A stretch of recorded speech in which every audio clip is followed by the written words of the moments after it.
Camerounaises, Camerounais, mes chers compatriotes, fellow Cameroonians, my dear compatriots, the year 2016, which is drawing to an end, was marked by many events of great significance for our nation.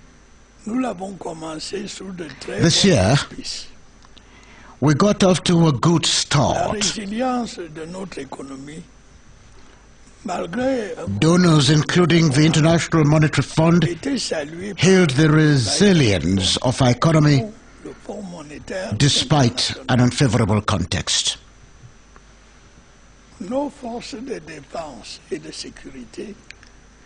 Our defense and security forces beat back Boko Haram and put it on the defensive. Our country resolutely embarked on a new phase of its ground project to accelerate growth and create jobs and wealth. As the months rolled by, circumstances put this positive momentum to the test. Similarly, some social and political unrest occasionally seem to undermine the very foundations of our togetherness. But ultimately, we were able to hold our ground.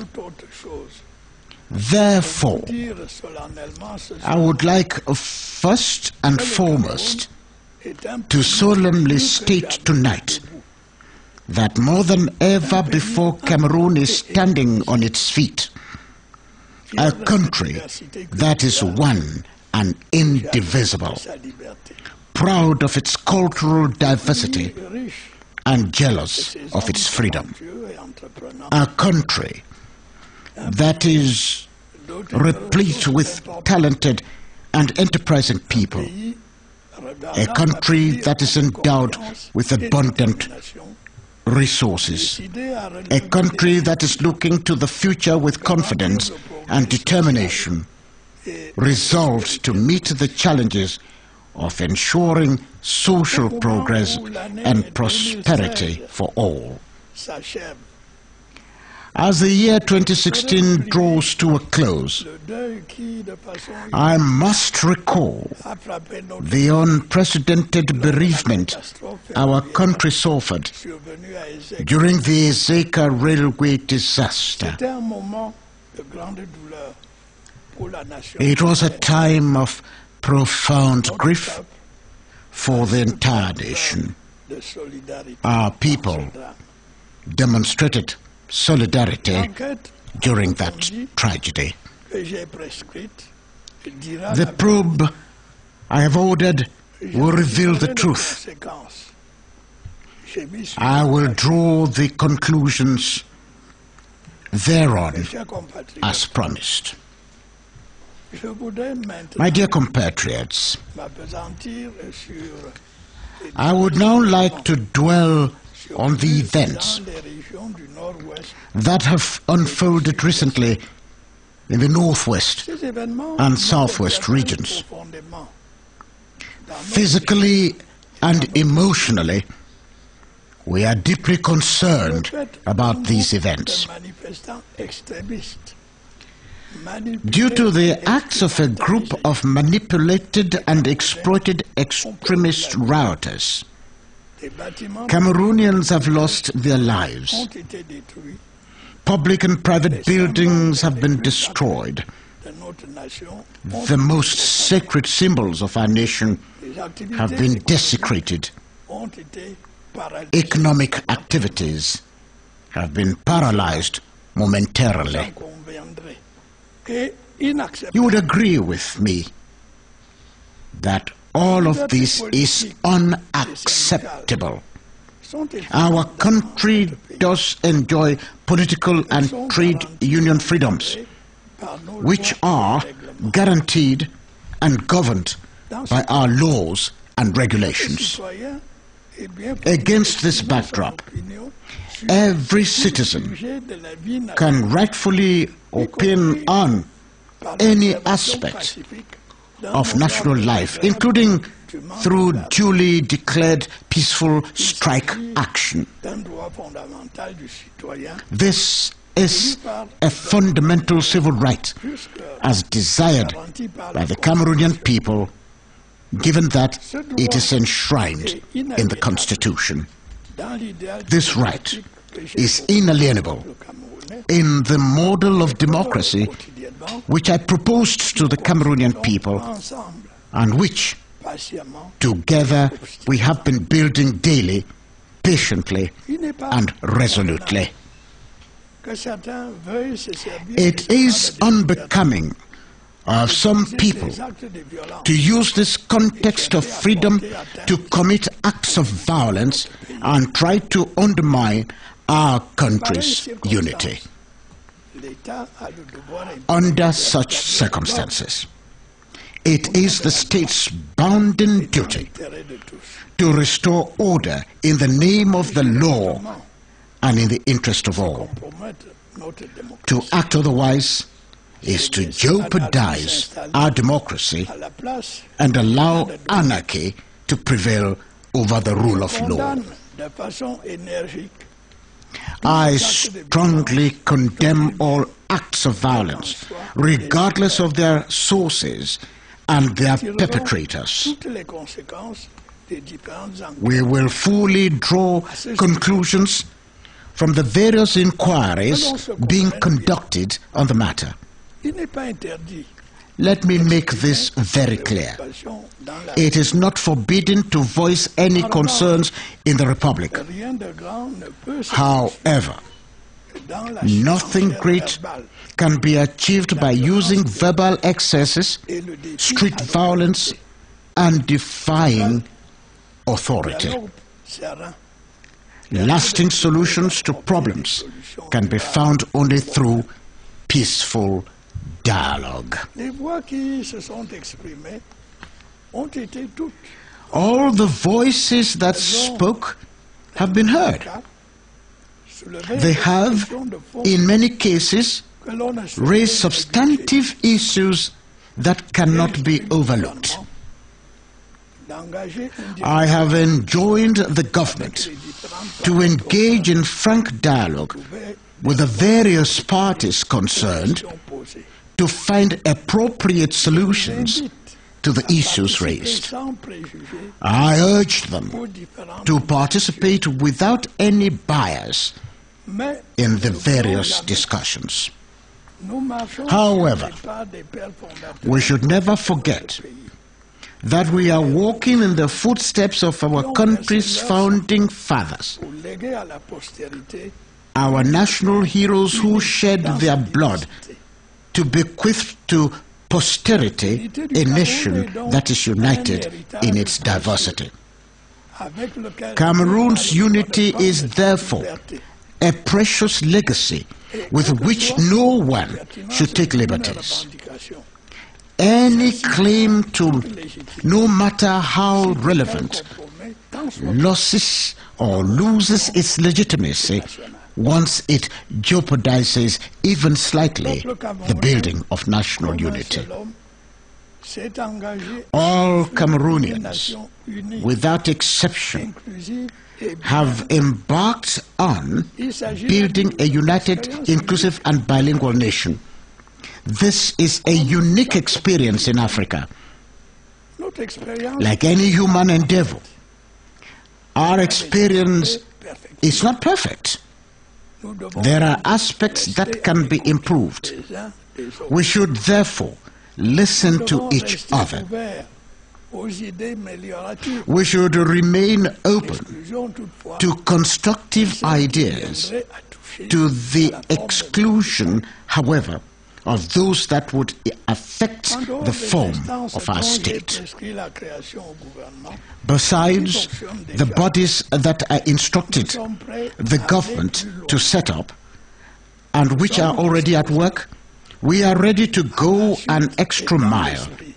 We are willing to move in the footsteps and the spirit of the architects of reunification and put in place a national entity which will be tasked with proposing solutions aimed at maintaining peace, consolidating our country's unity, and strengthening our resolve and our day-to-day experiences of living together.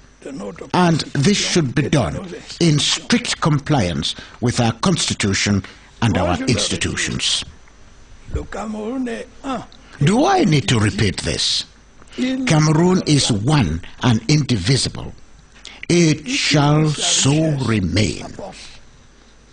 Its wealth and strength are derived from the diversity of its people, its cultures, and its languages. Such is the pluralism that has earned our country the esteem, respect, and admiration it enjoys. Cameroon is a democratic country, a state governed by the rule of law. Its problems should be resolved within the ambit of the law and through dialogue. Our compatriots want to live in peace and harmony. They should not be disturbed. That is also why our country is engaged in the war against Boko Haram. In this regard, I can safely say that in 2016, this terrorist group was driven to the wall. There seems to be hope that this shady terrorist group may not recover from the setbacks it has suffered. However, there is a need to remain vigilant. The possibility of isolated suicide attacks, like that of the 25th of December last, cannot be ruled out. Credit for this positive development goes to our national defense and security forces, the joint multinational task force, and cooperation with the Nigerian authorities. We should also commend the support given us by our international partners, to whom I extend my thanks. Also, I should mention the key role of vigilante committees, which, thanks to their courage and devotedness, were, on many occasions, able to foil planned attacks. I must once again commend the Cameroonian people for their steadfast patriotism during these difficult times. Yes, ordeals help forge national unity.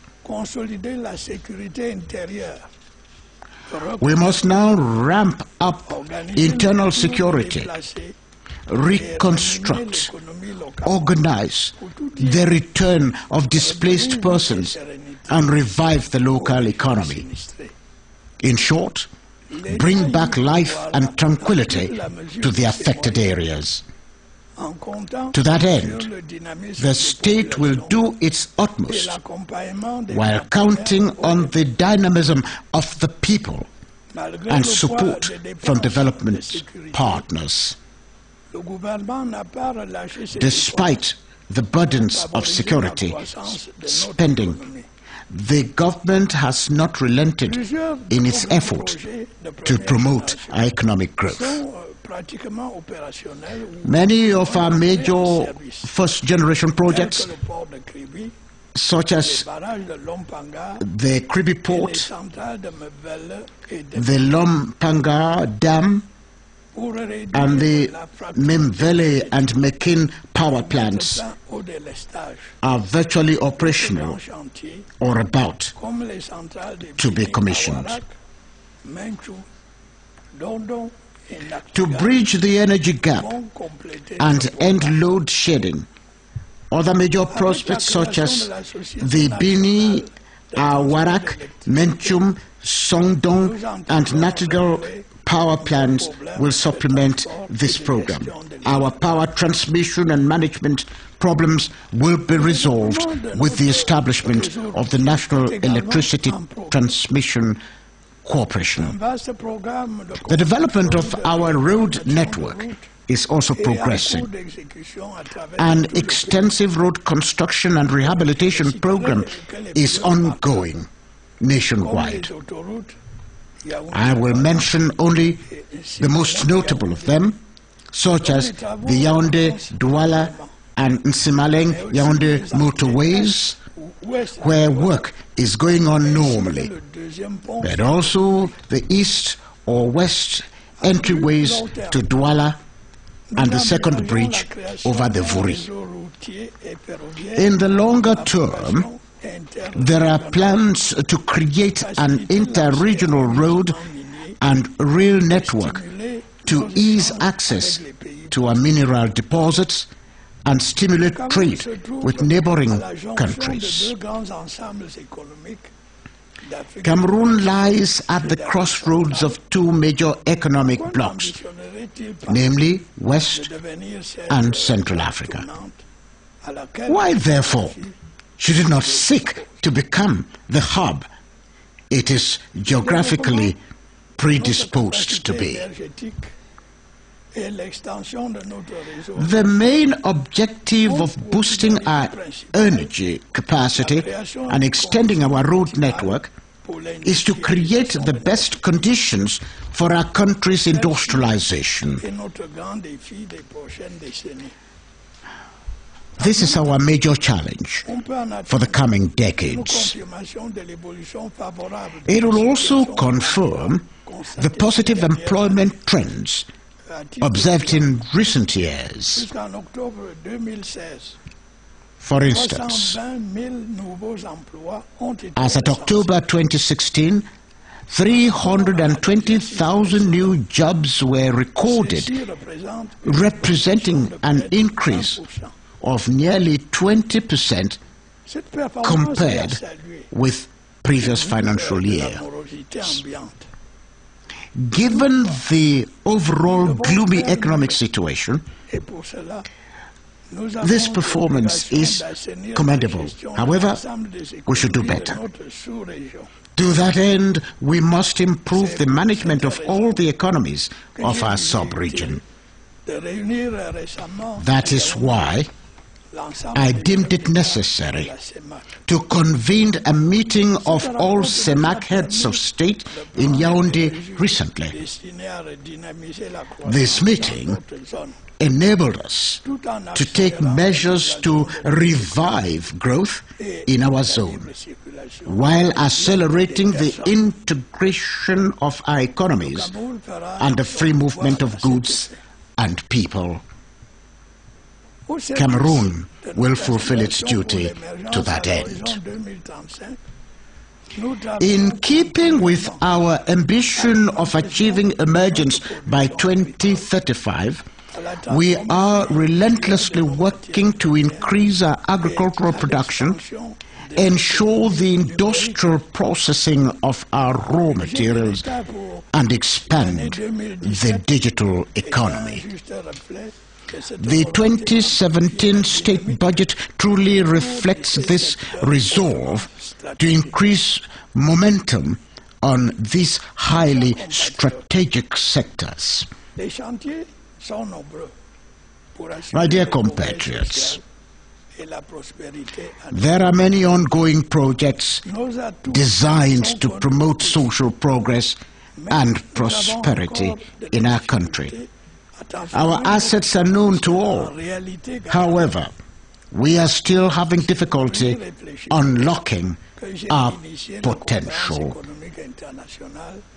It was in a bid to reflect on such difficulty that in May 2016, I initiated the International Economic Conference on the theme Investing in Cameroon, Land of Opportunities.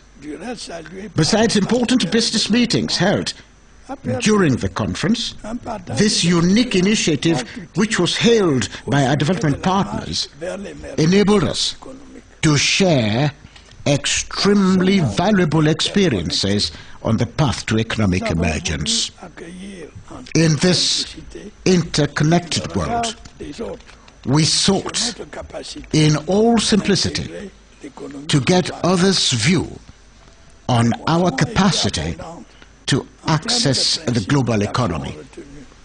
The harvest has been bountiful in terms of the principles of the actions adopted to improve the business climate in Cameroon. This will be reflected in our institutions in the near future. I've already expressed my view on this issue on many occasions. Our progress is constrained by various forms of resistance or inertia. We should remove such obstacles and create a sound and attractive business environment that accelerates progress in our country by aligning with the appropriate global dynamics. Responsibility here lies with the government. I will see to it resolutely.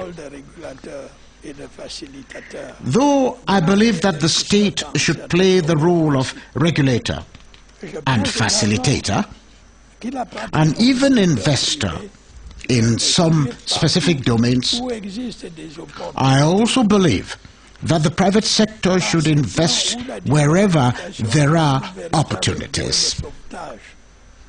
At a time when diversification is a veritable lifeline for CEMAC economies, our investors should, for instance, take advantage of the opportunities offered by regional integration or various economic partnership agreements to which Cameroon is a signatory. I am therefore appealing to the creators of our wealth to fully play their role in stimulating our economic growth in everyone's interest. The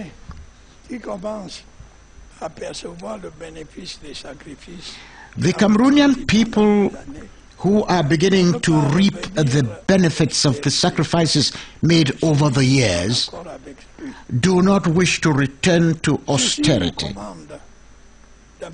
I see with them.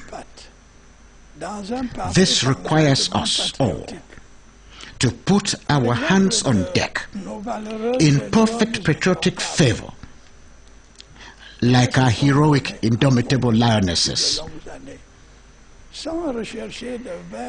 For many years, they gave their all without seeking vain and early glories. They demonstrated hard work, resolve, talent, and bravery. They won hearts through the quality of their performance in the game.